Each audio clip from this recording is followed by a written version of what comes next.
She was mocked, pitied, and discarded, her divorce treated like a disease no one wanted to catch. At her family's most prestigious gathering, her own mother apologized for her existence, and her sister sharpened every word into a blade. She was the woman Korea had already written off. He was Junho Kwon, the most feared, cold-hearted CEO in the country. A man who had never crossed a room for anyone. Until her.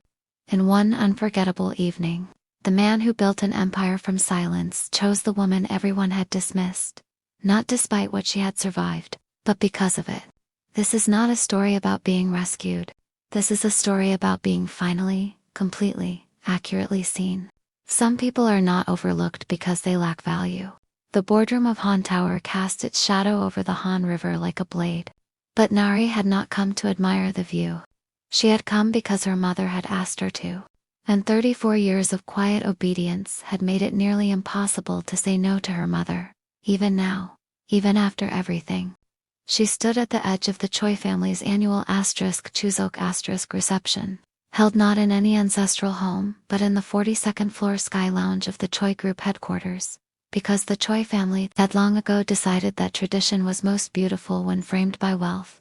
The lounge was all lacquered black panels and indirect lighting, with kanji, paper screens glowing amber at intervals. Their warmth carefully calculated, their elegance entirely purchased.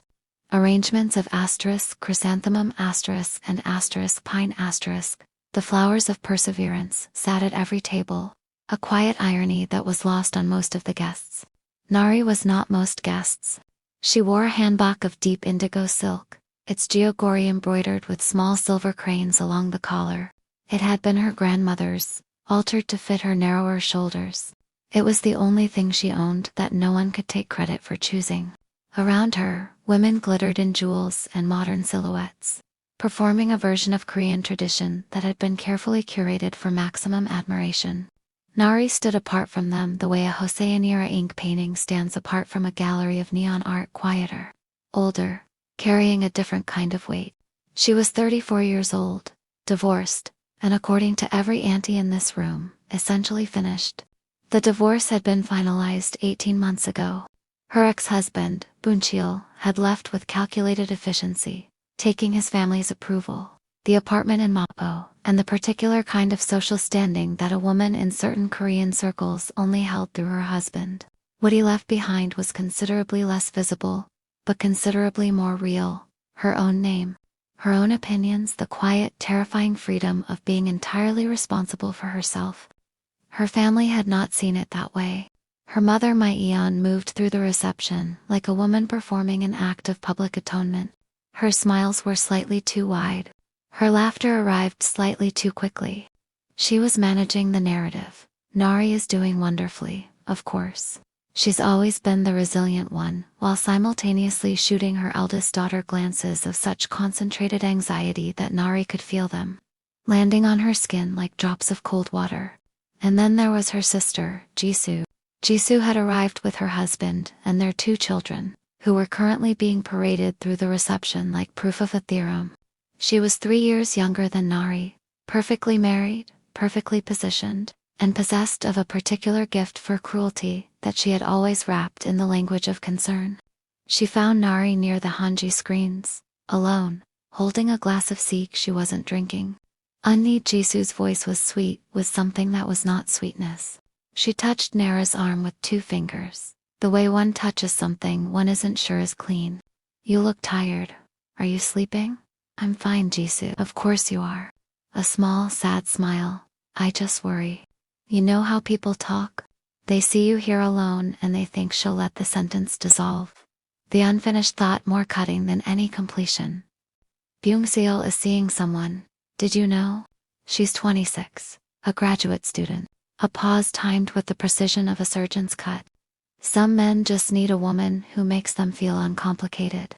The implication was a clean blade slit between the ribs. Nari had been too complicated, too independent, too much of herself, which in certain marriages was the same as being not enough. Thank you for telling me, Nari said. Her voice was level. She had learned, over many years, how to keep her voice level. Jisoo drifted away, satisfied. back toward her husband and her children and her intact life. Nari turned back to the kanji screen and the river beyond it, dark and patient below. She did not know that from across the room, she was being watched. Junho stood near the floor-to-ceiling windows, separate from every cluster of conversation. A man who occupied space the way a mountain occupies a horizon, simply, completely, without apology. He held no drink. He had declined every attempt at social approach with a stillness so absolute that people had simply stopped trying, leaving a circumference of empty space around him that felt less like isolation and more like weather. Junho Kwon, chairman and CEO of Kwon Industries, a conglomerate that touched semiconductors, sustainable architecture, and deep-sea research in equal measure. 40 years old, unmarried. The subject of more speculation in the Korean financial press than any three politicians combined. He was known for three things: a mind that processed systems the way other people process sentences, a silence that unnerved people who were accustomed to filling rooms with noise, and an absolute documented intolerance for performance of any kind. He had come tonight because his board had requested it. The Choi family held legacy shares in one of Kwon Industries' oldest subsidiaries, and appearances, his CFO had reminded him, were occasionally worth their cost. He had agreed, and immediately regretted it, until his eyes had moved to the edge of the room, and found the woman in the indigo hanbok*. He had watched the interaction with the sister, had seen the precise, practiced timing of each remark, had seen the way the woman in indigo absorbed each blow with the controlled steadiness of someone who had long ago decided that collapsing was not an option. No theater. No visible tears. Just the slight tightening of one hand around a glass she wasn't drinking. And then the deliberate, conscious relaxation of that same hand. He recognized that gesture. He had performed its equivalent 10,000 times in 10,000 boardrooms. He watched her turn back to the river, and in the amber light of the kanji screens, he saw her profile, the line of her jaw, the set of her shoulders, the expression on her face that was not defeat and was not performance. It was something rarer and more specific. It was a person in the act of enduring and choosing, quietly and without audience, not to be diminished by it. In 20 years of reading people, a skill his industry required and his nature had refined, he had learned to identify the difference between strength that was performed and strength that was structural. One was a garment, the other was bone. What he saw in her was bone. Junho set down his untouched water glass, straightened his jacket, and began to cross the room. Behind him, he was dimly aware of Nara's mother intercepting his host, Chairman Choi, with an eagerness that bordered on desperation. He had noticed her earlier, the careful management, the social performance of a woman trying to control a narrative she felt was slipping. He had also noticed the way she'd attempted, twice, to maneuver a different young woman into his eye. A woman who smiled with her mouth entirely and her eyes not at all. He had seen that kind of smile in too many acquisition meetings. He knew exactly what it was selling, and he had no interest in purchasing it. The crowd shifted as he moved, a subtle but unmistakable recalibration. People noticed Junho Kwon moving with purpose. It was rare enough to constitute an event. He stopped beside the woman in indigo. Up close, the embroidered cranes on her jeogori were exquisite, the kind of detail that revealed itself slowly, demanding attention rather than commanding it. He appreciated that. "The siki is not to your taste," he said, his voice quiet, a register below the ambient conversation of the room. It was not a question. She turned. Her eyes, when they met his, were direct in a way that surprised him slightly. Most people, upon realizing who he was, performed a micro-adjustment, a subtle shift toward accommodation, a slight widening of the eyes. She did neither. She simply looked at him, assessing, with the frank and unself-conscious gaze of someone who had decided long ago that pretense was an energy she could no longer afford. "It's fine," she said. "I'm just not thirsty." "Then you're holding it as armor." A beat of silence. Something shifted almost imperceptibly in her expression. Is it that obvious? Only to someone who has done the same thing for 20 years. She looked at him then, really looked, in the way that people rarely did because it required setting aside their own performance long enough to actually see someone else. "You're Junho Kwon," she said. Not breathless, factual. "And you're Nari." He had asked her name from the event coordinator after watching her for approximately 3 minutes. He saw no reason to pretend otherwise. "How do you know that?" "I made it my business to know." He said it simply, without artifice, and watched her process the directness of it. "Your family's name is Yoon. Your father built Yoon Textile before his retirement. You worked in architectural preservation before your marriage, and according to the Seoul Heritage Foundation's most recent annual report, 2 of the restoration projects you led are now protected national sites." She was quiet for a moment. "Most people at these events know me as Boonchil's ex-wife. Most people at these events are not paying attention to the right things." Across the room, he became peripherally aware of movement. Nari's mother approaching. Her expression a complicated mixture of shock and calculating hope. Beside her, Chairman Choi's wife, drawn by the gravitational anomaly of Junho Kwon standing voluntarily beside someone and speaking. And behind them, Jisoo, her expression recalibrated into something bright and sharp. Mayan reached them first, slightly breathless, her smile stretched to its maximum radius. "Mr. Kwon, what an honor. I'm Yoon Mayun, Nari's mother." She placed a hand briefly on Naris's arm, a gesture of possession so quick it was almost invisible. "I hope my daughter isn't. She tends to be quiet at these events. I apologize if..." "Don't apologize," Junho said. The 2 words landed with such absolute finality that Mion's sentence simply ceased to exist. He did not say it unkindly. He said it the way a mathematician corrects a faulty premise, because proceeding on that basis would be a waste of everyone's time. Mai unblinked, recalibrated. Of course. Of course. She is wonderful, naturally. Though perhaps not quite what she laughed. The laugh of a woman buying herself a moment to think. "Well, a man like you must have very specific..." "I do," Junho said. He was not looking at Maya. He was looking at Nari, extremely specific. Jisoo appeared at her mother's shoulder, her smile already deplored. "Mr. Kwon, I'm Jisoo, Nara's younger sister. We're so pleased to have you here. My husband is a great admirer of Kwon Industries' recent work and..." "I'm certain," Junho said, with a courtesy so minimal it was almost its opposite. His gaze moved to Jisoo for exactly long enough to acknowledge that she had spoken, then returned to Nari with the unhurried deliberateness of someone returning to a view they find worthwhile. Jisoo's smile held, but its internal structure shifted. A hairline fracture. Junho turned back to Nari fully, a subtle repositioning that placed his shoulder between her and her family. Not a wall, but a declination. A quiet, physical statement of where his attention resided and where it did not. "I would like to show you something," he said to Nari. "If you're willing." Nari looked at him for a long moment. She was not a woman who made decisions quickly. He had already intuited that, and it was among the things that had drawn him across the room. She thought. She weighed. "All right," she said. He led her toward the far end of the lounge, where a secondary terrace opened off the main space. Its glass doors left partially ajar to admit the autumn air. He heard Mayeon begin a sentence behind them and heard it go unfinished. He did not turn around. The terrace was empty. Seoul spread below them in every direction, a river of light pouring between dark mountain ridges. Namsan Tower, a fixed star to the south.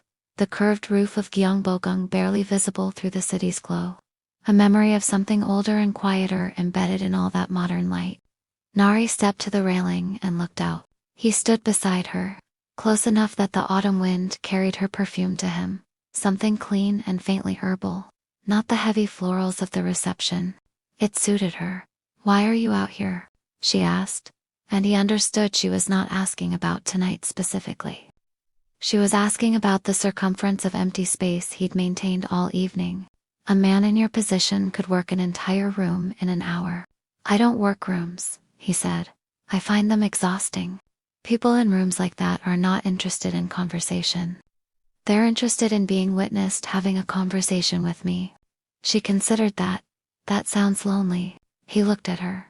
"It is." The directness of it seemed to catch her. "I didn't expect you to say that. I've found that saying true things is more efficient than managing the alternatives." He paused. You are doing the same thing, incidentally. Saying true things. You've been doing it all evening. Your family doesn't seem to notice. They notice, she said quietly. They just don't like it. A woman who says true things is difficult. I was told that, specifically, during my marriage. That I was too direct, too attached to my own perspective. A bit too unwilling to disappear. He was quiet for a moment, watching the river below. And did you try to disappear? A long pause. For a while. Did it work? She almost smiled. No. Good. He said it without ornamentation, a single word of absolute conviction. It would have been a significant loss. She turned to look at him then, searching his face for irony, for performance, for the subtle condescension that so often arrived dressed as a compliment. She found none of those things. She found a man looking at the city with an expression of someone who had said exactly what he meant and was at complete peace with it. You don't know me, she said. I know your work. The Junho warehouse restoration. The Bukhan preservation project. I read both proposals after I looked up your name tonight. He glanced at her. They were exceptional. The way you argued for retaining structural imperfections as authentic testimony, that is not the reasoning of someone who wanted to disappear. She was quiet for a moment, absorbing this. You read my proposals in the last 40 minutes. I'm a fast reader. Something shifted in her expression. Not the performance of being flattered. Something more careful and more real. The tentative recalibration of a person who has been surprised by being accurately seen. Below them, through the glass, she could see Jisoo tracking their location with an expression she recognized as the specific combination of confusion and recalculation that meant a narrative had gone off script. She watched her sister for a moment. Then she looked back at the river. They think you've made a mistake, she said. Being out here with me, specifically. I'm aware. My sister will tell you about the divorce if she gets the opportunity. And she will frame it as information you require. Your sister can tell me nothing about you that I cannot assess for myself. He turned to face her more fully. The divorce tells me that you were in a situation that required you to be less than you are, and that you eventually refused. That is not a failing. That is a correction. A silence opened between them, but it was not uncomfortable. It had the quality of space that is being inhabited rather than avoided. Why are you saying these things to me? She asked finally. The question she had been building toward since he crossed the room. We met 12 minutes ago. He was quiet for a moment, in the way of a man who does not rush toward answers simply to fill silence. Because I have spent the last 15 years making decisions of enormous consequence, he said finally. And I have learned that clarity, when it arrives, does not wait for a more convenient moment. He looked at her directly. You are the clearest thing I have encountered in a very long time. I would like the opportunity to know you, properly, without the performance that room requires. She looked at him for a long time. The amber light from inside caught the silver cranes on her collar. That is a very significant thing to say to someone you met 12 minutes ago, she said. It is. He didn't look away. I find I mean it anyway. What followed was not a fairy tale. Nari was too self-possessed for fairy tales, and Junho had long ago lost patience with narratives that resolved too cleanly. What followed was slower, more deliberate, and more real. He called 3 days after the reception, not through an intermediary, not via a formal note, but directly, his own voice on the line, asking if she would walk with him through Bukhan village on a Saturday morning. Because he had read her preservation proposal again, and he wanted to understand why she had chosen to argue for the survival of the cracked Donchong beam in the North Hall, rather than recommending its replacement. She said yes partly because the question was so specific. No man who wanted to impress her had ever asked her a question that specific about her work. They walked for 3 hours. He asked questions and listened to the answers with the concentrated attention of someone to whom information was genuinely precious. She found herself talking about things she hadn't discussed in years, the philosophy of architectural memory, the ethics of restoration versus preservation, the way a building could hold a community's grief as much as its celebration in its very materials. He didn't agree with everything she said. He said so directly, with reasoning. and she felt the unfamiliar and exhilarating experience of a disagreement that treated her as an intellectual equal. By the end of the walk, the cranes on her jiagori, and the careful distances they kept, felt both formal and entirely beside the point. The relationship that grew between them had the quality of two people who had each spent a long time alone, becoming very specifically themselves, and who were now discovering, with something between relief and wonder, that those specific selves were unusually compatible. Junho was not a demonstrative man in public. His gestures were small and precise. A text sent at 11 at night that was simply a link to a paper on Joseon-era timber joinery. With a single annotation, "This reminded me of what you said about the buck and beam." A lunch reservation at a Han Jeonsik restaurant that had been open for 60 years. Chosen not for prestige, but because he'd remembered she'd mentioned her grandmother used to take her there. The way he would, in any gathering, position himself so that she was never left standing alone, not obviously, not as management, but as a quiet structural fact. Nari learned him in return. The way his silences were not withdrawal, but processing. The way he expressed enthusiasm, not through volume, but through the particular focused quality of his attention, when something genuinely interested him. The way he held himself with the slight self-containment of a person who had learned very young that the room would not automatically make space for him. He had made it himself, through consistent, unglamorous work, and had never entirely lost the habit of that self-sufficiency, even after the world began to defer to him. They recognized in each other the particular signature of people who had been shaped by being underestimated. One evening, walking along the Cheonggukyeon stream, the water glassy and lit from below, she told him about the marriage. Not the public version, the incompatibility, the mutual decision, the amicable separation, but the actual version. The years of being told she was too much and not enough simultaneously. The slow, almost imperceptible dimming of herself that she had allowed to happen because she had been afraid that without the marriage, she would be nothing. The moment she had realized that she was disappearing, and the terror and clarity of that realization arriving at the same time. He listened without interrupting. When she finished, he was quiet for a moment. "The person you were disappearing into," he said finally, "was not nothing. It was a fiction someone else needed you to perform." He looked at the stream. "You stopped performing it.